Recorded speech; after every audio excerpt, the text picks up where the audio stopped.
Welcome to the Indian Silicon Valley podcast. I'm your host, Jivraj, and today I'm glad to have Sumit Manyar, the founder and CEO of Rupeek, which is India's leading gold digital lending startup. Thank you so much, Sumit, for joining me. I'm really delighted to be hosting you today.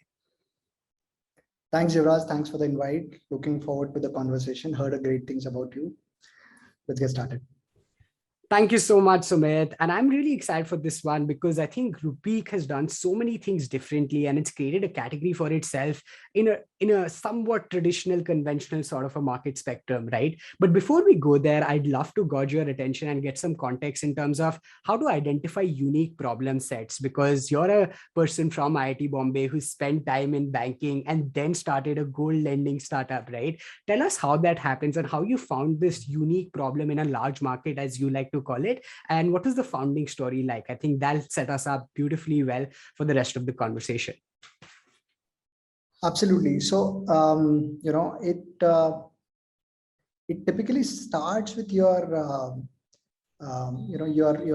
experiences, your professional career, your personal upbringing. For me, it was more what I saw around my family growing up, where you know lending and borrowing was way of life, because I come from a trader community, Yeah. and the magic of how capital works and how lending works was quite intriguing from the early days. Yeah. What compounded this knowledge was working in equity research firms, taking some courses on the sideline, and covering stock market. That sort of intrigued my interest. Where that why is it that there are people who are sitting with gold jewelry and paying such a high interest rate in the market. And I was looking at stocks such as Muthoot Manappuram Mhm. and bunch of others which were doing phenomenally well. So this kinds of it starts as a very I would say innocent, innocuous question, and then if you dig deeper, you understand the root cause, Yeah. and yeah, if you're passionate enough, you end up building something. Absolutely. No, I love that. I think it starts with that way of the thing question mark, as they call it, right? And you dive deeper, and glad you did. And Rupeek has now become such a dominant force. But as you were building it out, right, in this very starting phases, when you build a category, there's so much uncertainty, right? There's a lot of blank spaces that you have to yourself fill, because traditionally gold loans were looked at, in a very conventional way. They were conducted in a non-technical manner, and you brought so much process to it. But eventually, I'm sure you had to construct so many of the roadmaps as you built the company, right? Help us understand what those early days of building Rupeek were like. What were the early responses by consumers when you were radically trying to change consumer behavior as well, from taking gold loans becoming like a risky thing, something that's frowned upon, to making it something that you could, radically do in a very, very advanced manner? What was that phase like? Again, I think you as a founder have to be naively optimistic that Yeah. things will fall in place. And the power of starting up is that while you have negative surprises, you also run into positive surprises. It's actually the perseverance of the team, initial team, which works on the idea, that how they actually capitalize on the positive surprises and sort of not get derailed by the negative surprises. I think that's a very generic, overarching statement, but very true and powerful if implemented. For us, the simple question was that you have so much of gold holding in India, and if you look at the gold loan hold book, annualized gold loan book in India is actually very, very small. It's negligible. And why is that happening? If you really ask the question and talk to customers, you stand outside any bank branch and ask questions that any credit seeker might have, that why are you not considering gold loan? The typical answers you will get is that I'm not at the bottom of my life. This is not the nadir which I have hit that I'm Yeah. going to take this loan against collateral. You come from Northern India, right? I mean, I'm Yeah. sure in your community, Yeah. borrowing against gold would be a taboo. Yeah. Yeah. People do business, marriages don't happen in those houses. So that level of stigma exists in Indian communities, and there is some acceptance in Southern India, but here also I would say there is a deep-rooted stigma around gold loan. Yeah. Now, the point is that the ironic situation is that, and this was one of those moments where I had read the Indian Household Finances RBI report, which talked about a beautiful statistics saying Mhm. that Indian household, wealth of Indian household, 95% is tied in physical objects, which is gold, Mhm. real estate, vehicles, consumer durables, and 5% is in dematerialized form of wealth, which is like your Mhm. fixed deposit, mutual fund. Yeah. And when India, this is highest in the world, by the way. And the ironic part is that when India goes to borrowing, it has highest amount of unsecured loan at a household level, which is around 57%. So here is a country with sitting with bountiful of physical assets, Mhm. gold and real estate being, appreciating asset classes, and yet we borrow, which is highest in the world, and yet we borrow unsecured sources, say highest in the world. So naturally, when you are actually discounting future cash flows, Mhm. you're bound to credit, which is going to be lower in quantum. You're bound to charge higher because you're uncertain about future. And as a whole, as a country, which this paradox, we are trying to grow. So Mhm. historically there has been not a single civilization which has grown on the back of unsecured credit, and we are Mhm. trying to pull that up. So no wonder, every time we hit a, there is a S curve in our growth, and every Mhm. time we hit stagnancy, someone unlocks credit into the middle and bottom, and then the next level. So we have seen microfinance, we have seen loan against property, consumer durable, affordable financing. So I think asset-backed financing has to happen, and this was the big insight. Now the game is, how do you convert that large insight into a small execution idea and Yeah. pick it up, and that's where we use gold as a starting point. No, that's amazing. I love how you observed what the facts were stating, but what the ground reality was. You understood the difference and then followed where the reality should go and built the future in that direction. I love that aspect. But coming to the practical side of things for this very insight, right? And you talk about this a lot in terms of how to leverage consumer insights. And as you grow as well, when you're building distribution and releasing more product suits, more types of lending and whatnot, you're doing this at scale where you're listening to consumers at scale. But what does this look like in the start for a founder who's chartering uncharted territory, right? Like, what was it like? What were people telling you? What was the on ground response of things? And how did you perhaps convince and tell people that, okay, this is something that will eventually come into the factor? You brought in trust, and now we trust Rupeek with our gold, which was difficult to imagine maybe 5 years before. Help us decode that aspect of things. Sure. I think as a as a zero to one idea, whether you are at a any valuation, any stage, doesn't matter. You Mhm. have to be in the, you have to talk to consumers. You have to see the, so initial, for first 12 months, I was at least 9 months, I would say, I was thoroughly in field, almost Mhm. every day, or at the very least every alternate day, doing transaction all by ourselves. Well, there were two reasons: one, capital, and second is also that you learn. Mhm. So don't have large operating span, which actually turns out to be boon in early days, because Mhm. that allows you to stay connected to the customer, to the market realities, to their decision making, and you'll pick a lot of softer aspects. Right. After that, we started, when scale started happening, we do still talk to customer, listen into their calls, entire leadership. However, we also use now research agencies. We have in-house, customer insight lab. We have Mhm. multiple teams conducting focus group discussion and direct interviews. So a lot of these transcripts are translated by, so the interviews might happen in Kannada, Telugu. Mhm. So very high quality translation is done into English language, so Mhm. that the verbatim essence is not missed. And then after this, we do hypothesis formation. Once hypotheses are tested through digital or offline means, through concept notes, or some other means. If something need not be built ground up, we might actually go live with the product and do A/B testing in different cities, geographies, pin codes. Now Mhm. tech infrastructure moved to a scale where we can do these experiments in parallel without actually halting our day-to-day operations. So yeah, I mean, from a individual to a system-led customer insight is something which we are still embarking upon. So we'll keep on learning on that. No, but I love the focus there and I love the structure, because I think that's one of the most in-depth explanations I've heard of channelizing consumer insights at scale. And I love how that is a focus. And I think that's a great cue for everyone listening in.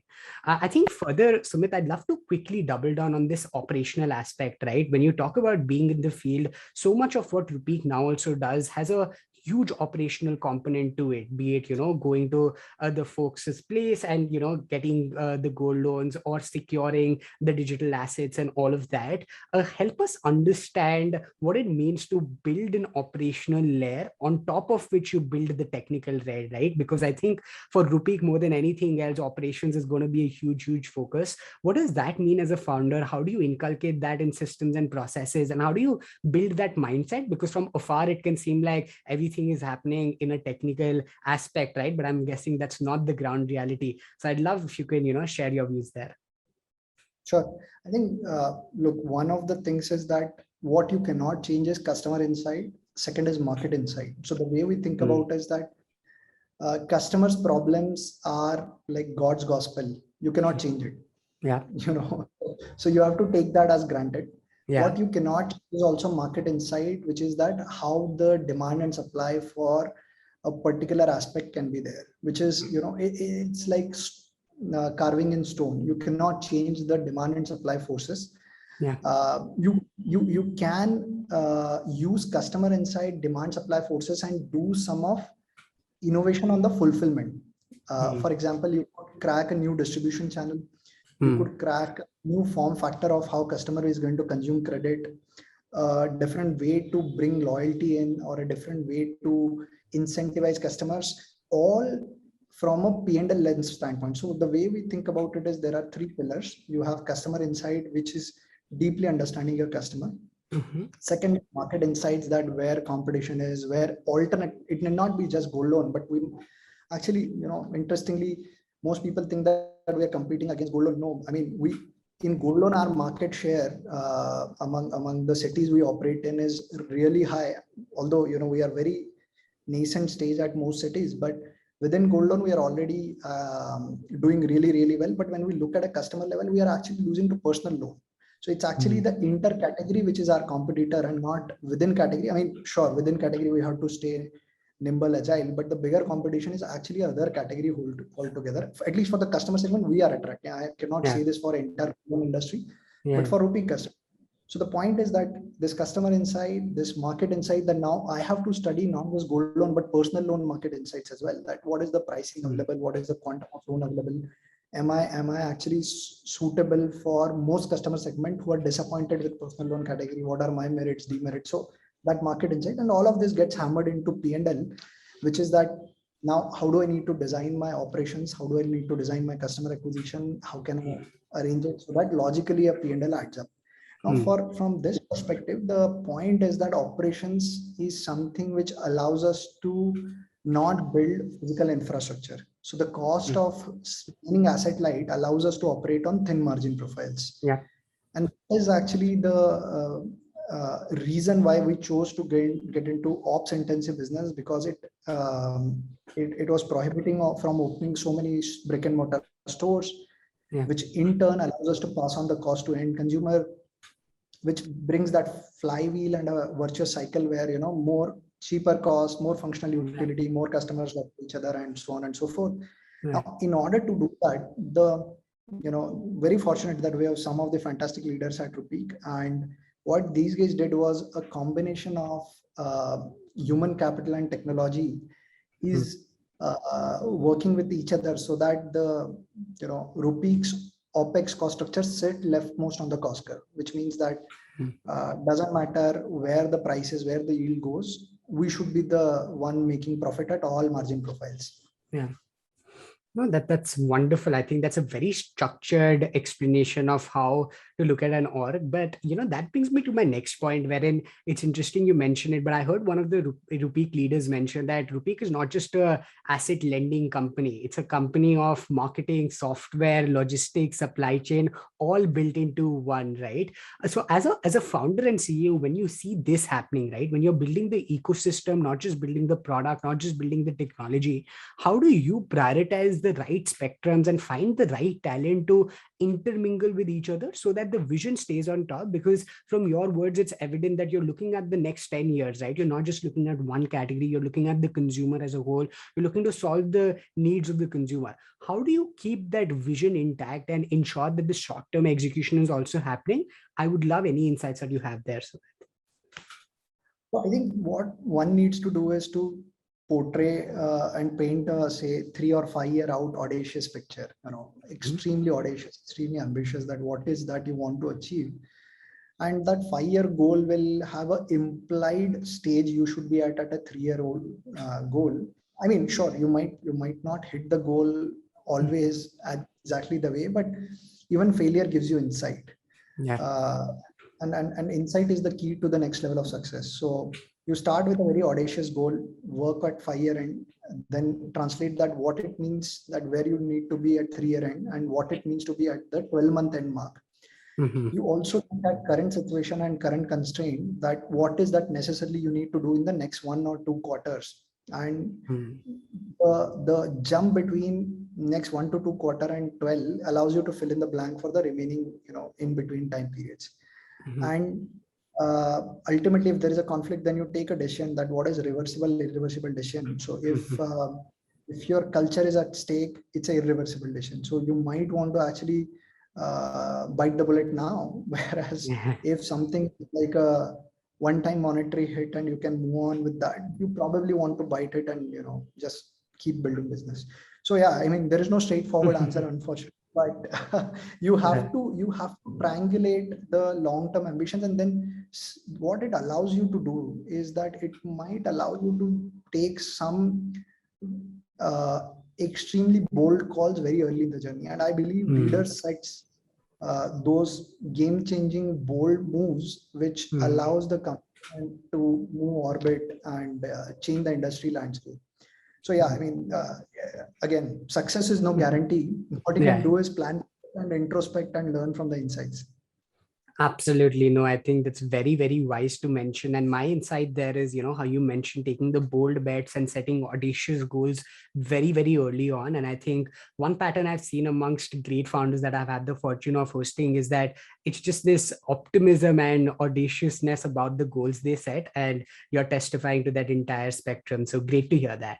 I think this line of answering was great, Sumit. I think we covered a bunch of aspects around the founding journey and the macro aspects about Rupeek. I'd love if you can dive deeper into some of the finer aspects therein and into, the deeper aspects of, let's say, culture now, because a culture has been a constant focus. And that's very evident from the continued communication amongst most folks that I have heard in interviews, press conferences, and things like that by Rupeek, right? So if you can help us understand as to how does a founder of a company that is scaling and has also, seen the early journey of building a category, how do you shape culture and how does your thought process regarding culture transform as the journey progresses? Like, what's the stage difference and how do you weigh that separately? I think that in its entirety will give us a comprehensive overview of what culture entails. Sure, I think, look, if I were to use a proxy, culture would be actually operating system which keeps your machine running, right? You have, it's like the operating software, which Yeah. is, everyone has a different operating software, different version, different kinds. And what happens is that operating software also requires a rejigging every now and then. So the point is, as you change stage of the business from stage A to B to C, your culture, that is your operating system, needs a revisit every time. And I think codifying some of this culture, I wish I could have done this sooner, where you can talk about basic tenets, which are described, that these are the things we are not going to negotiate on. Right. For example, for us, it's customer centricity, it's bias for action, it's fairness, and so you might want to write them down. And it again, if you want to codify culture, I think the best way to do is that to write down the long-term vision and the input level driver for that. And needless to say, if you're saying culture is your operating system or a software, you have to put those variables into your culture in your operating system, which are naturally strengthening it, naturally refining it, so that your long-term input variables are ingrained in your daily and weekly and quarterly practices. So that's how I at least think about it. And again, as your long-term goals keep on changing, you might have to keep on tweaking your operating system. So that's a very, very a proxy approach for how at least I think about culture. Now, of course, there are certain tenets which will never change, which are, as we talked about, those are like hard-coded value system which you have. Now, in terms of the other cultural aspect, where how you want to say conduct performance reviews, how you want to reward your people, how you want to build communication internally, how openly people can challenge each other, and how you have bias for action at firm. So all these things are more demonstrated by the leadership, and it always flows top down. Where if you have to you will get bad apples, you have to nip them in the bud. You have to make sure that you are installing the best practices, certain things like how you conduct OKR, how customer insights are translated into strategies translated into OKR, and how people have a psychologically safe environment. So that's extremely important in my mind, because psychological safety which is a reflection of culture, that your appraisals, your performance feedback, your dissent in the system, all of these things, how you respond to it, how you react on top of it, actually determines that how the next rung of leader, the people who are today junior and going to be senior, the way they got this from the senior leadership are going to exactly reciprocate. So I think those are the things we take care of, and proudly I can say that we have done decent enough job there. Of course, there on other aspects we can certainly improve. But that is very, very fascinating to hear, Sumit, I must say, because I think that covers most aspects really well, especially the input variables and how you talk about ingraining the processes well within the culture. If I can just quickly ask you to give us, any practical anecdotes in terms of how deliberate a leader has to be within an organization to actually flow culture, because it's one thing. So if we see culture as the oxygen of an organism, when new entrants come into the org, how do you ensure that you are being deliberate about practicing and passing it on? I think any cues there will be very helpful. No, I think most important is that you have to create certain thumb rules. For example, adding more than 1 or 2 senior leader per quarter should not be done. I firmly believe that it's, they have their own gravitas, they come with their own good thoughts, some thoughts which might not align with your strategy. So shadowing them and asking them to shadow you for the first quarter itself is a very overwhelming task. So it takes certain amount of time to get a comfort built on each other. Understand that what metrics truly you matter and what matters to them, and you might not always be correct. Of course, I mean, more often than not, being a young startup fast growing, you will be wrong. You have to hear them out, bring them on the same page, create that buy-in which is required around large strategic decisions, so that they can reciprocate the same again to their N-1 and N-2. So in order to the culture gets distorted typically whenever there is new addition at leadership or mid management, and rapidly growth and business also changes. So I think that's one point. If we do not have the comfort of adding more leaders, and you necessarily have to add in a quarter, then there is going to be then you have to do 80-20. And there is going to be some change on culture, maybe the way you are hiring, maybe the way you are promoting. Then depending upon stage of business or what is important at that moment, you have to protect that and use your bandwidth there. But typically planning ahead and inculcating the leader and the same culture, protection of same culture is only possible when you spread them out and really work closely with each other, starting from actually, now there is COVID and offices are not fully open, but to the extent that maybe you two sit together and meet each other informally, formally, for catching up on business developments, meetings. So all of these small things make a large difference. Absolutely. I think what I'm hearing is pretty much patience is a virtue as opposed to conventional startup wisdom where do things fast and break things. In culture, you can't really break it. You have to be patient about it. So I think I'll take that cue there. But further, I'd love to focus on marketing as well and building the trust aspect within the consumers, because as we conferred in the previous part of the conversation, what you're dealing with in the consumer segment is very sensitive. You can't play around with trust. One move here and there can really spoil the reputation. But focusing on the brand has been a constant focus for Rupeek as well. And you've done that magnificently well via multiple initiatives. As the leadership, what is your focus and what is your role in driving enough traction on that front as well, and how do you manage that? I'd love to hear your thoughts there. On creating trust with customers, I think that's a still work in progress. I would say we have we are still learning. As you can see, our latest brand campaign came out about a few weeks back, and what we've seen is that trust requires approach where you first start with a very honest and authentic communication with the customers. So we try to do this in a lot of places. Of course, we can improve significantly, no doubt about it. But what we try and do is first stay honest about our communication in terms of what we are offering, what are the terms and conditions, as much as we can, graphical representation, a little bit of small things which typically a financial services firm will not do. Go and cross that extra mile to create trust and comfort with customers, so that transparency is maintained. Second is again, with scale, we have to learn how to stay good at this, but empathizing customer and going that extra mile where, of course, at scale, processes break and we are also learning and evolving. But the focus is always, to have that functional and emotional utility, which is very, very of high quality and much better than market standard.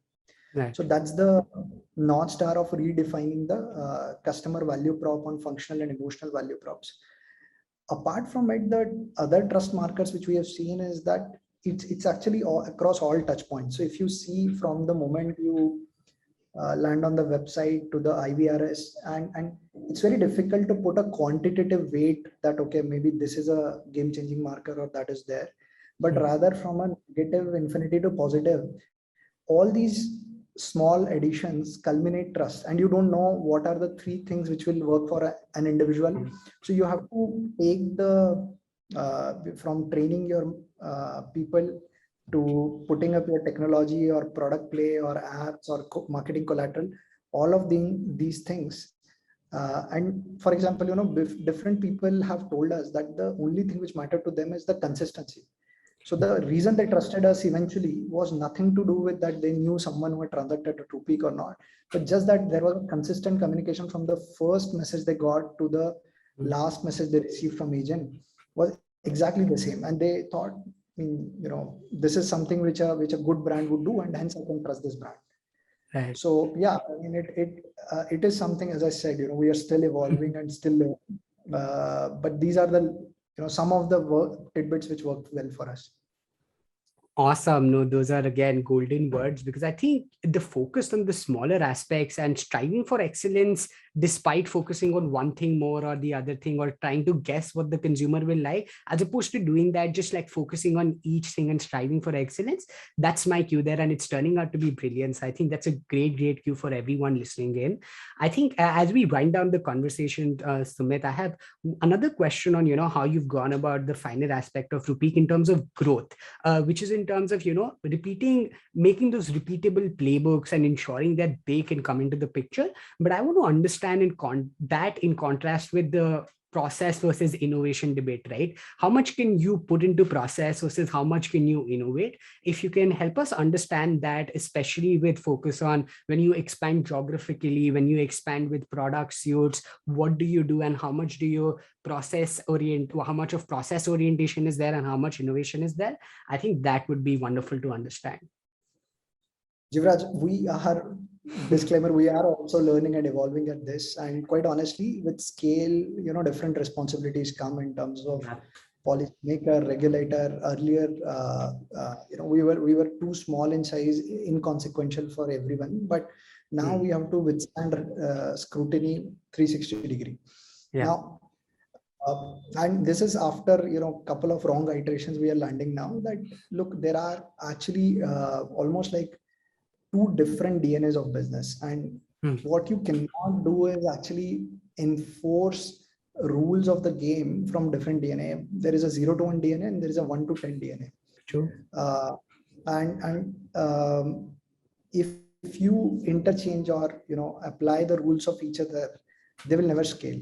So it's quite important that the tech infrastructure, the culture infrastructure, the resource allocation, all are done by 1 or 2 member people, either at the board level or the board plus management level, where almost the 2 companies which differ in the stage of the operations as well as the potential opportunity you're chasing. If these 2 are different, then it's better actually to host them in different containers, almost like both are not slowing each other down or creating a challenge for each other. And that's what we have done today.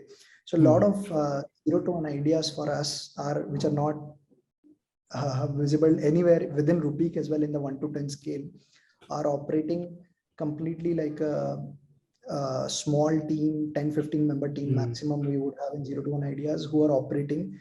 And these are high quality 0 to 1 ex-founders, early stage member teams, and these guys are quite honestly, they can create companies of their own. They fortunately chose to stay and work with us, and they operate at an arm's length almost to the core business, which is at a 1 to 10 of scaling. There again, as I said, in 1 to 10 it's a rules of the game are different. It is more about efficiency, scaling, compliance, and whereas in 0 to 1, it is more about product market fit, validation of insights, validation of early product market fit or prototypes. So all these things are differently set out for these, and the success and failure of these respective businesses are evaluated as per the problem statement given. So that's how we think about it. And that's very insightful. I think what I'm hearing is systems approach, right? Just like dividing these 2 buckets separately so that they can independently function really well and they don't disrupt each other. And that's a great insight, especially for somebody building at scale.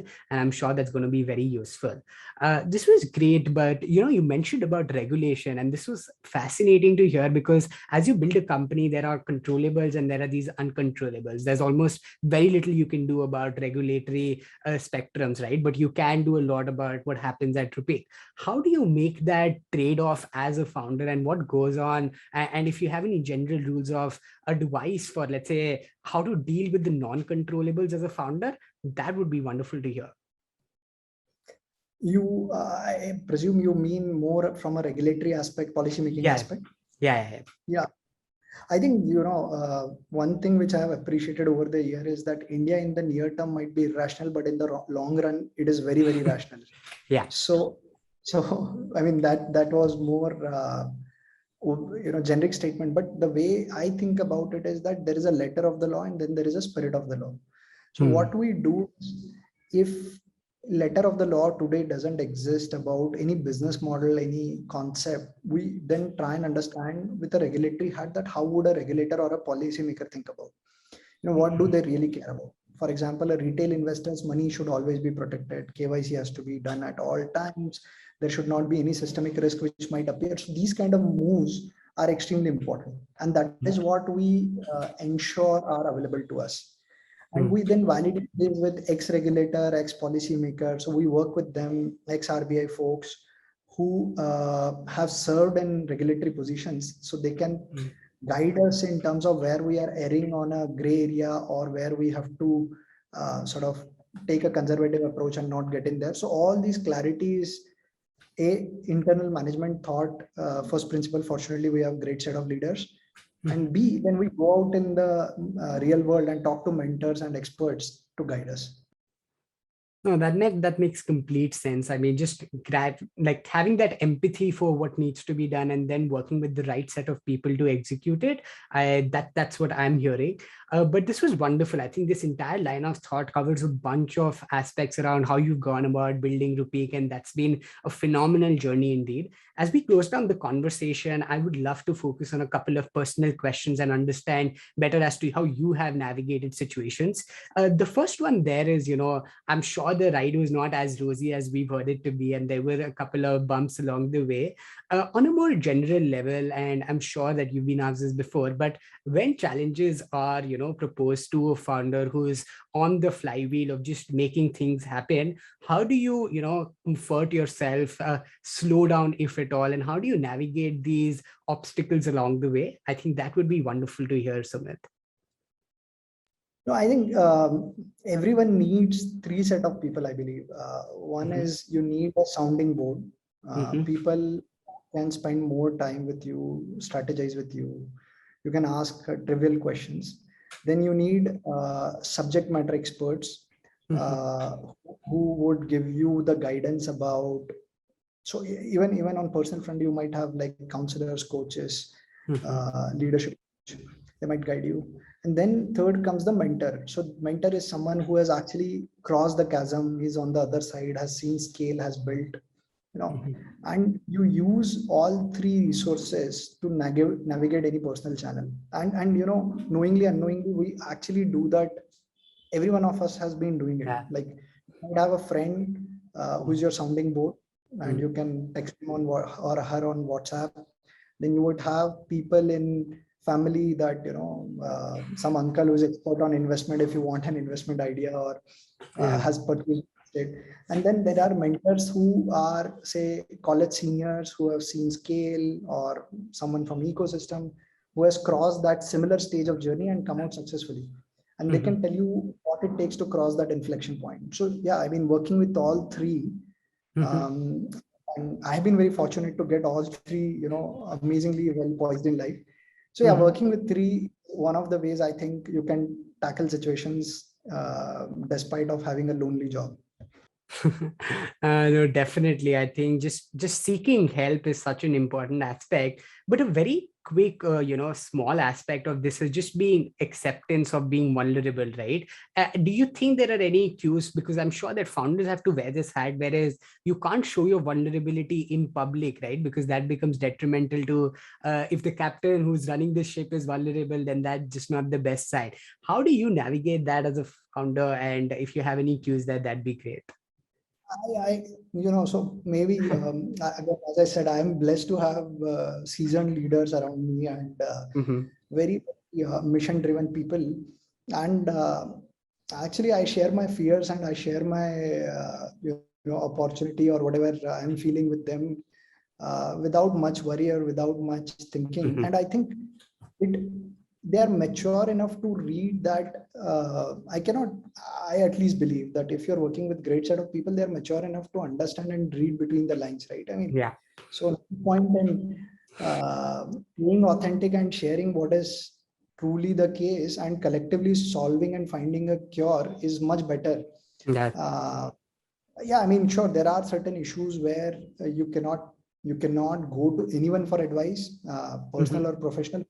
But again, as I said, the some of the things which you lack in this support system comes from family. So I think that strength which comes from family, that strength which comes more than any solution, the emotional support which comes from family actually bridges the gap. So I think, yeah, it's yin and yang.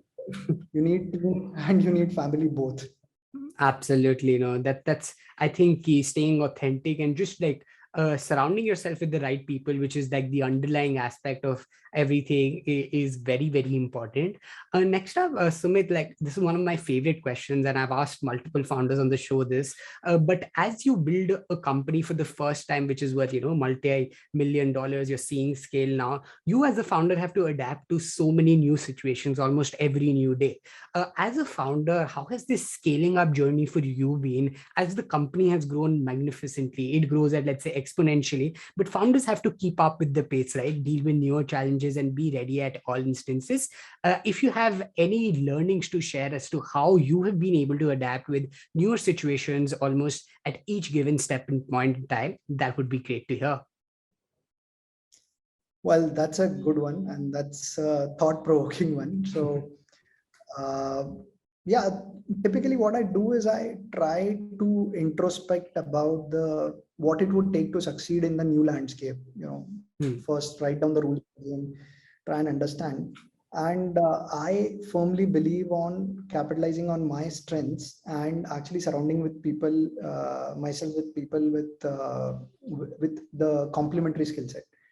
I do not try and carry the burden of learning everything myself at all. In fact, if you see our meetings, I'm the black sheep there. But what it does is that if you play on your strengths, and especially after age, you are too young to today worry about all of this. But beyond a certain age, you are better off actually capitalizing on your strength and rather than learning on newer opportunities necessarily, because ultimately it's a teamwork and a team game. If you can present the scenario where you're putting off your best strength and just amplifying and working on your strength and making it stronger, then things should add up. However, even in the strength areas, you have to change the gear and attain to new level. I guess what has worked personally well for me is actually going and talking to mentors and experts who have crossed that stage. People like ex-founders of successful large companies, people who have CXOs or heads of different businesses who have crossed that chasm and crossed that stage, understanding how to navigate things operationally and what it takes is very, very good. And I have a bunch of mentors who have given me a lot of knowledge from sector to personal growth. So a lot of credit goes to them to help me cross this stage. Hopefully, I'll be able to do this with scale again. No, absolutely. I don't doubt that one bit. But again, that's very thoughtful. Again, just talks about, just ensuring how you can just surround yourself with the right people and be open to playing to your strengths, learning along the way, and just following as the pathway goes. So that's my cue. Further, I think for the second last question, Sumit, this is interesting in terms of time management, but not in the conventional sense of it and how it has evolved, perhaps, because I'm guessing that as an early stage founder, there's so much execution. But as you mature and grow the company, there's so much thought, strategy, long-term thinking that comes into the picture, right? So if you can break it down for us as to how your time has evolved over the years, perhaps, and how do you perhaps spend now your time? How much time do you spend with yourself, introspecting, meetings, execution, whatnot, administration overload, and I'm sure there's a barrage of things. So I'll let you tell us how you spend it. Again, here I have learned from some of the best set of leaders in the industry. Sai Kiran Krishnamurthy, he's from X210X. I had taken a course with them. This was a few companies were sort of taken through I think a 6-month long roundtable program, which was more focusing on some of the grounds up aspects. So there was a lot of peer learning. We had great set of founders. We had great set of speakers coming in and talking about subject matter expertise from tech blueprint to product scaling, and all these aspects were sort of changing of orbit for us. So from doing all by yourself, from being a accountant to fundraiser to a customer. I literally have customer service agent card. I have a management card, I have a founder card, and all visiting cards are still with me. So you playing that role to the role where and I guess everyone goes through inflection where you realize that you're working really hard, but output is not coming because you don't have the right team structure with you. And once the team starts getting built and the right leaders come in, then you start appreciating that what you were missing. So it all boils down, you can only be as effective as your team allows you to be. So if you by definition schedule for 100% of your time to be free, you might be ending up with a 30 to 40% of your time being free for thinking and getting to the orbit. So a lot goes into this, that what kind of operating span you are trying to build in your leadership. If and there will be always new surprises from the market, right? Yeah. But if you have high quality leadership, this will allow you to, and engineered for 100% of your time being free on paper, you will end up with like a 30-40% free time. And that actually makes and break the entire decision, because I think macro decisions have so much power in them than micro execution, that right macro call can any day outperform a subpar or above subpar macro call can outperform a great micro execution. I hope that makes some sense. As it does, and I'm sure that's going to be a wonderful learning pearls for everyone listening in, because I certainly hear that so much of it is just preparing for the future, having that constant eye there, especially if you found that fit, right, as they call it, product market fit. If you found, then you have to think about the long term. And I'm hearing so much of that, and it's great that you do it, and the execution is actually like a testament to all of your principles. So kudos to you on that. For the final question, Sumit, and this has been absolutely incredible, I think I'd love to end on a rather stereotypical yet non-philosophical note, where I'd love to understand that all of this execution, the founder spectrum, the building, the team management, scaling the team, consumer satisfaction, what does all of this compound to for you? And what's the larger qualitative motivation for you as a founder? If you can end on that note, I think that would be spectacular. Sure. No, I think, look, prime of our life, if we are dedicating to something, it better be something which is worth chasing, right? And in my mind, if we can build an institution which add some bit to the building of this nation and society at large, then there is no bigger joy. I mean, if we can be a small contributor to nation building activity, I would happily take that as a time well spent during the prime of your life. So yeah, that's the joy of building an institution which can hopefully add to the greater economic good. That's great. I think concise and wonderful, reinstores the belief as to what entrepreneurs do and the magic they end up creating over time. And I'm sure everyone listening in can get empowered having listened to that. Thank you so much, Sumit, for your time. I think I certainly have enjoyed a lot and learned very well from the shorter bits of wisdom for the finer things and how you've built it on a macro level. Rupeek is certainly a great organization, and we're all rooting for the success of it. Thank you so much, Sumit.